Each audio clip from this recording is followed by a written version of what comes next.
aí esse grupo, os Dós Majestosos, né, ele na época era o ápice dessa hierarquia que se relacionava com os reptilianos, né, juntamente com esse grupo nazista, que depois abocanhou os ingleses, abocanhou os russos, né, e de modo que essa hierarquia hoje ela está 47 níveis acima do presidente americano, que vai do presidente americano até o grupo, primeiro grupo de extraterrestres, que são os Greys. Não é nem os reptilianos, são os Greys, que trabalham com os reptilianos, né, que são o elenco inferior dos reptilianos. Né? E de modo também que tudo o que se nós pegarmos a verdadeira hierarquia hoje da NSA, por exemplo, que é o grupo mais, que é a hierarquia maior do Serviço Secreto Americano, nós temos uma hierarquia dividida em Alfa 1, Alfa 2, ou melhor, Alfa 2 embaixo, Alfa 1 em cima. Depois nós temos um outro grupo denominado Lua Azul, e temos um outro grupo chamado, que são os Magos Negros, né? Que está vinculado àqueles grupos jesuítas arcontes, certo? Ou então tu pega Alfa 2, Alfa 1, o Lua Azul e mais esses Magos Negros, que estão numa hierarquia tão acima dos nós mortais, que eles já são humanos, mas eles já nem se consideram mais humanos, né? Porque eles estão trabalhando no sistema solar, até fora do sistema solar, com esses programas espaciais secretos, e de modo que o poder deles se agigantou tanto que eles não se consideram apenas humanos, eles se consideram sobre-humanos, supra-humanos, se consideram fazendo parte de uma integrante de uma federação ligada às federações reptilianas, né? E que trabalham contra os humanos. Os 12 majestosos hoje, eles, na verdade, que já foram o ápice dessa hierarquia, hoje são o início dessa hierarquia. Eles são o Alfa 2 hoje. Começa no Alfa 2, depois tem o Alfa 1, depois, né? Mas isso é a convenção, né, que existe dentro da NSA. Mas o Programa Espacial Secreto ele é tão compartimentado que existem outras convenções, né? E aí são os mais valores. Então, tem grupos que acham que estão no ápice da hierarquia, que são ponta de lança de todo esse Programa Espacial Secreto, e na verdade são os 12 majestosos ainda se acham que são ponta de lança desse Programa Espacial Secreto. Mas na verdade hoje eles são só a gente poderia chamá-los a base da pirâmide. A base da pirâmide oculta, era isso que eu tinha. A base da pirâmide oculta, né? Então ali o que eles são? Eles são um complexo militar industrial que acha que é o ápice do Programa Espacial Secreto, mas é o que tem menos tecnologia avançada, né? Então, e ainda assim a tecnologia dessa base, desses que se acham tal, eles têm a tecnologia superior a 100 anos em relação à Estação Espacial Internacional, a ISS aquela. A base que eles tomam, né? E os outros grupos se agigantaram tanto, né? Se desenvolveram tanto, que eles têm tecnologia superior a até 3.000 anos. A gente pode falar dessas tecnologias também. 3.000 anos além do que a nossa tecnologia dispõe, né? Pois é, falando em tecnologia e de coisas que aconteceram em torno de 60, 50 anos atrás, Yuri, e que ainda hoje as pessoas não acreditam que é possível, né? Então, o experimento Filadélfia. O Tesla, através da energia eletromagnética, ele começou a descobrir, né, o que acontecia quando tu expunha um objeto a uma carga eletromagnética.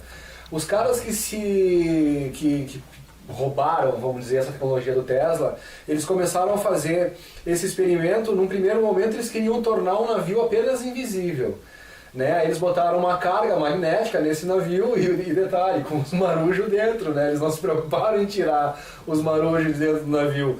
Ou seja, para eles já aproveitaram, né? Dizer, já vamos ver o que acontece com as pessoas. Ou seja, para eles, soldados, se tu perder um fuzil e tu perder um soldado, para eles é mais ou menos a mesma coisa. Eles usaram 3 cientistas, né, Eles usaram o Tesla para o experimento Filadélfia, né? Mas eles usaram, o Tesla acabou morrendo no mesmo ano. Eles só tiveram o lugar de não botar o Tesla dentro do barco, né? Deixar ele de fora. Porque eu acho que foi em 43 que eles fizeram, o Tesla morreu em janeiro de 43, mas o motor do experimento que foi utilizado para causar invisibilidade eram as bobinas de Tesla. Exatamente. Então, ou seja, eles também chamaram um matemático, que era o maior matemático na época, que chamava von Neumann, né? Era um matemático também do leste europeu, né? Eles recrutaram o Einstein. O Einstein também tem a contribuição dele nesse experimento Filadélfia, de modo que os que mais têm contribuição seriam o Einstein, o von Neumann como matemático e o Tesla, que foi o motor mesmo desse projeto, mas o von Neumann não fez os cálculos corretos. E aí ocorreu aquele problema da mudança de fase, que quando o navio ele se desmaterializou e voltou a se materializar, acabou matando as pessoas. Só um pouquinho. Marinheiros. Esse é a cereja do bolo, vamos deixar um pouquinho mais tarde. Então, assim, ó. Primeiro, quando eles fizeram esse primeiro experimento que eles queriam só que esconder o navio dos radares, né? Para eles, se o navio de guerra deles, a frota de guerra, não fosse captado pelo radar inimigo, já seria um grande avanço. A intenção era só não ser captado pelos radares.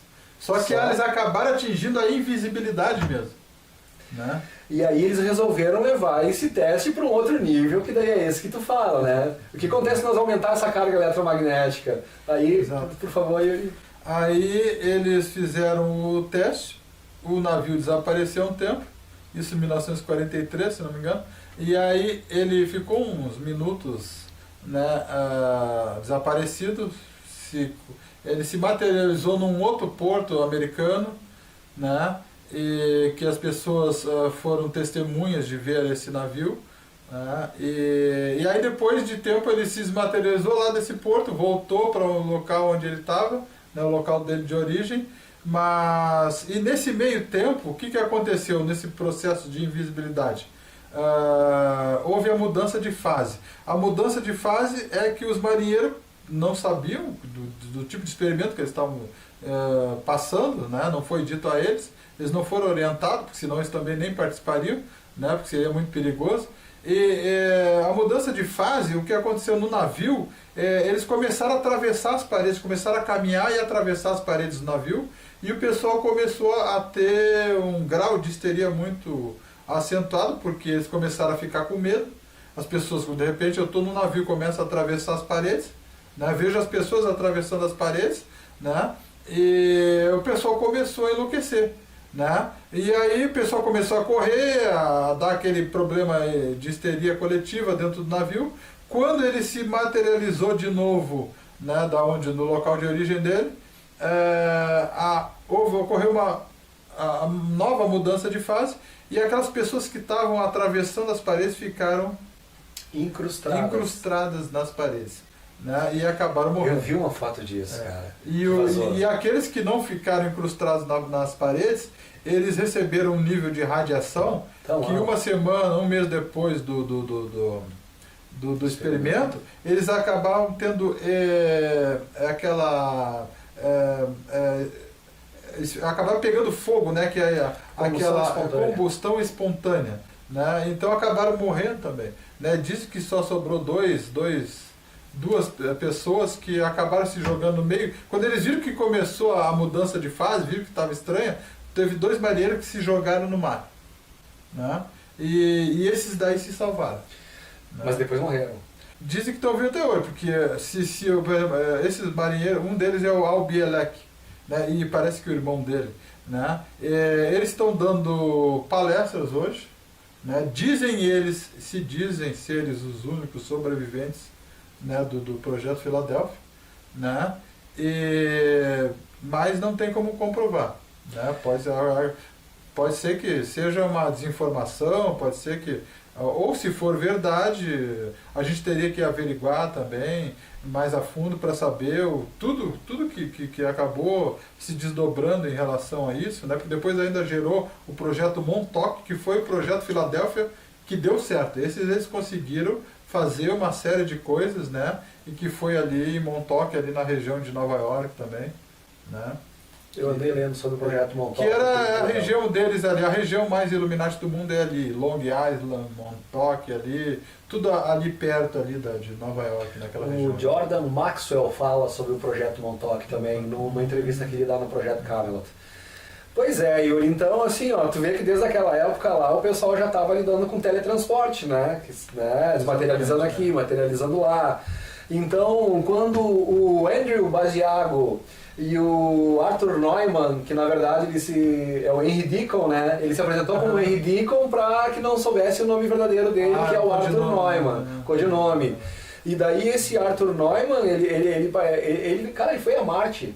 Né? Ele disse que ele entrou numa salinha na área 51. Os insiders, né? As pessoas os insiders, que participaram do programa espacial. Chamam de insiders, chamam de jumpers também, né? Por causa que jogam eles de um planeta para o outro, coisa e tal. Só que naquele tempo, parece como eles não estavam dominando 100% da técnica, causava ainda alguma sequela nas pessoas que estavam viajando. Isso. Então só vocês confiram, pessoal, os depoimentos do Arthur Neumann, né, ou Henry Deacon, vai ser a mesma pessoa, e o Andrew Basiago. O Andrew Basiago, ele já vai mais, né, ele tem já 2, 3 palestras, parece que ele se aprofundou muito mais no assunto, e o Arthur Neumann, ele se limita nas palestras dele a contar mais o que aconteceu, da viagem, do que aconteceu com ele. Já o Andrew Basiago, ele já te dá uma aula de física do processo todo, né? Porque ele se inteirou, pô, os caras estavam me usando para experiência, eu quero saber que experiência é essa, pelo menos. Então são os delatores que estão por aí, né, Yuri? E aí tá surgindo cada vez mais, né? Graças a Deus a gente está tendo, né? Tem Corey Goode, tem o Basiago, tem uma série de outras pessoas. Interminável. Começa a surgir dá coragem para os outros surgirem, né? E poder fazer os seus comentários. No meio dessa sequência surgem alguns desinformantes também, né? A contra-informação é uma ferramenta dos Illuminati ali para esconder a verdade. Para manter ainda a tecnologia com eles, né?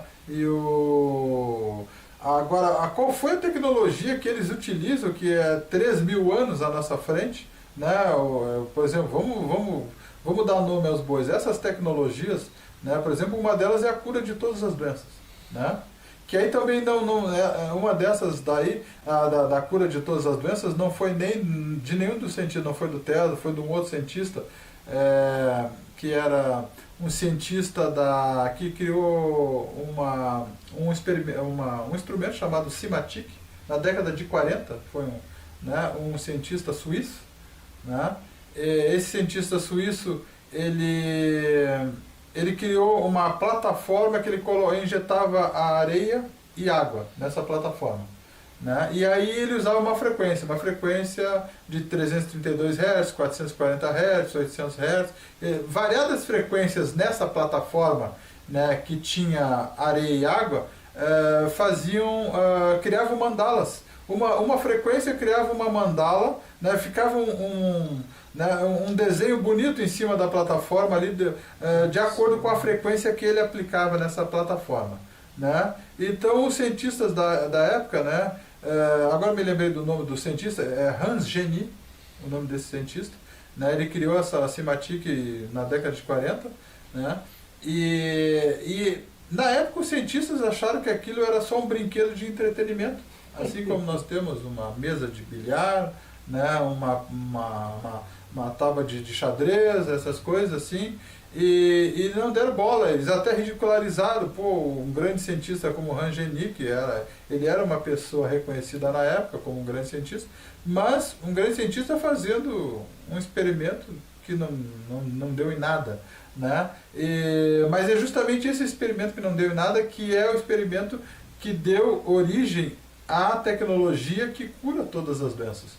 Porque depois, no programa espacial secreto, eles descobriram, isso os extraterrestres já sabiam, né? Mas ainda não tinham repassado para os humanos, né?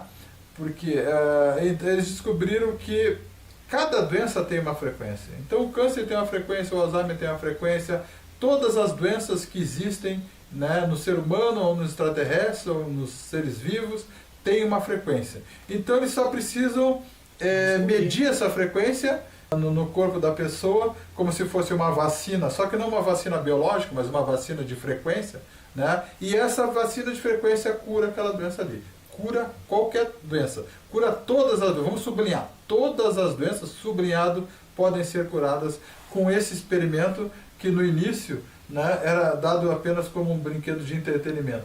Né? Agora a gente, assim, ó, vamos entender essa tecnologia de curar as doenças, né? Da mesma forma, Yuri, como a gente viu o experimento do Tesla de energia Wi-Fi.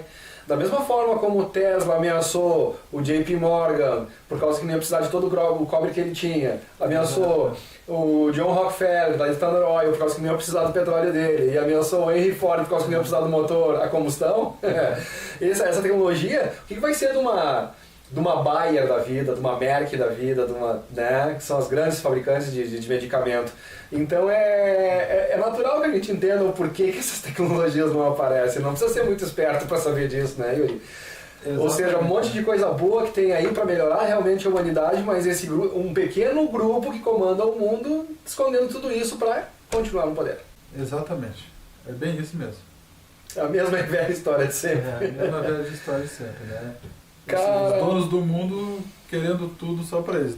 Na hora de dividir o bolo, a fatia maior, ou melhor, eu acho que não sobra nem fatia para o resto da humanidade. Eles acabam pegando o bolo todo. Eles não pegam nem a maior fatia, eles pegam o bolo inteiro. É isso que está acontecendo na prática. E em relação às tecnologias, a gente mencionou, gente, só o Tesla e agora esse cara que inventou esse ressonador. O Simatic. Simatic. É baseado na ciência da quimática, que a gente conhece como simática, né? Que é uma coisa extraordinária que é utilizado, né? A gente não utiliza isso, não aprende isso na escola, mas eles utilizam isso no programa Espaço Secreto. Exato. Né? Os bacanas utilizam, se aproveitam disso. E tem uma outra coisa que agora as pessoas estão descobrindo, Yuri, e que os donos que dominam a tecnologia estão ficando de cabelo em pé, os que tem cabelo para ficar em pé, né? No meu caso eu não ficaria com cabelo em pé, né, Yuri? Mas assim, cara, o que acontece? Nós tivemos também o Paul Pantone, nós tivemos o Stanley Meyer, nós tivemos... Foi assassinado o Stanley Meyer, né? O Malov também. Ela foi preso, né? O Stanley Meyer, se eu não me engano, o Stanley Meyer ele é outro que foi o primeiro que desenvolveu o carro a hidrogênio. A água, né? Ele morreu envenenado num restaurante. Num restaurante envenenado, cara. É isso aí, ou seja, apagaram o cara, né, Yuri? E agora quem está com essas tecnologias e quer promover essas tecnologias é o Elon Musk da Tesla Motors. E o Elon Musk, a ideia dele é gradativamente ir passando essas tecnologias, né? Gradativamente, porque ele ainda não teve permissão para... Aí é que tá. A gente sabe que o problema não é desenvolver as tecnologias. Gente, o que a gente tem que ter realmente consciência? Que as tecnologias já existem há muito tempo, décadas, né? Ela só está sendo presa. Por exemplo, o Paul Pantone e o Malov, eles começaram a chegar perto da energia do ponto zero. Explicar mais ou menos para as pessoas. Tu tem um espaço aqui, né? Se eu pegar esse espaço e eu retirar todos os átomos que tem ali, os elétrons, os prótons, os nêutrons, tirar tudo dali, ele não vai ficar vazio. Ainda vai ficar um espaço que eles chamam de o espaço-tempo, que é o espaço-tempo. Essa energia que fica nesse espaço-tempo é uma energia que oscila. O fato dessa energia oscilar é que cria partículas. Então é uma coisa bem assim. Então, quando tu começa a entender esse conceito, começam a vir as tecnologias de extrair essa energia do ponto zero. Né? Então a fusão a frio, por causa que nós temos a fissão nuclear. Também, bem rapidinho, pessoal, a fissão nuclear, que é o processo que a gente usa bastante, é quando tu pega uma partícula pesada, vamos dizer assim, que nem a do plutônio, e tu divide essa partícula, nesse átomo do plutônio.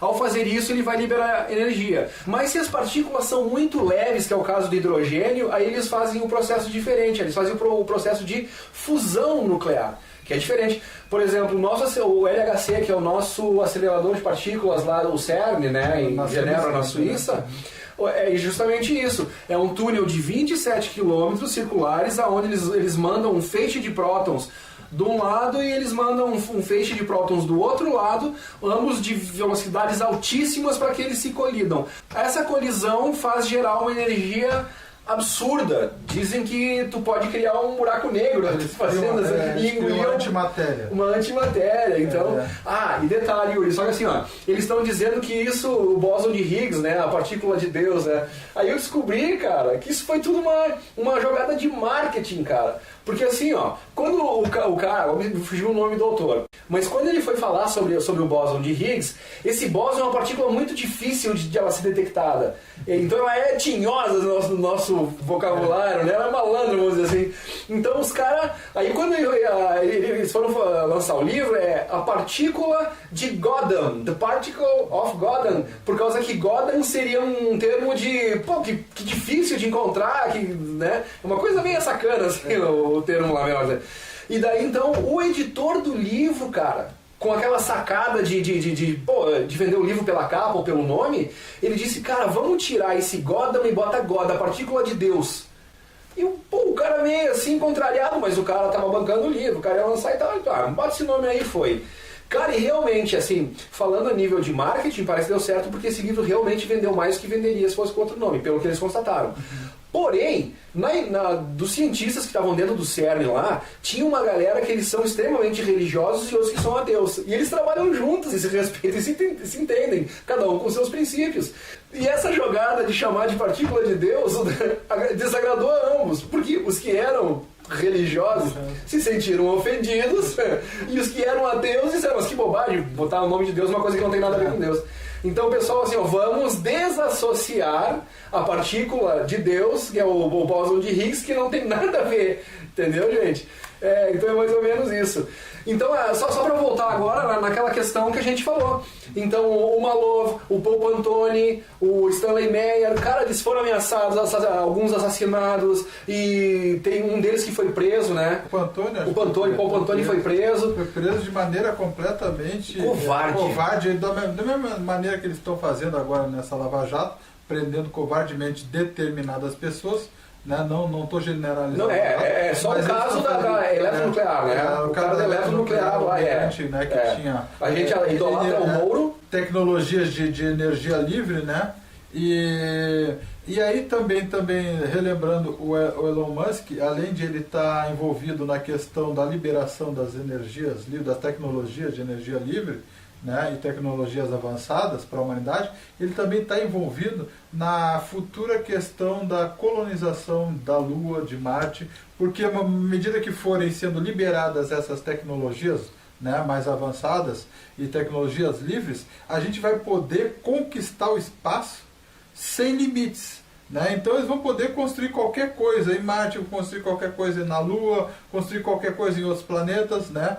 Tudo sem precisar ter o problema de vai faltar dinheiro, vai precisar de trilhões de dólares de orçamento. Não vai ter orçamento, político nenhum vai estar metido nessa história, né? Simplesmente vai ser tecnologia livre, tecnologia avançada, né? Então, imagina o salto, não é nem a questão de como nós poderíamos estar vivendo aqui na Terra, se todas essas tecnologias fossem liberadas, mas o próprio Elon Musk vai mostrar que além de nós estarmos vivendo a nossa era dourada aqui na Terra, com a liberação dessas tecnologias, nós estaríamos colonizando todo o cosmos, sem restrição, sem limitação, né?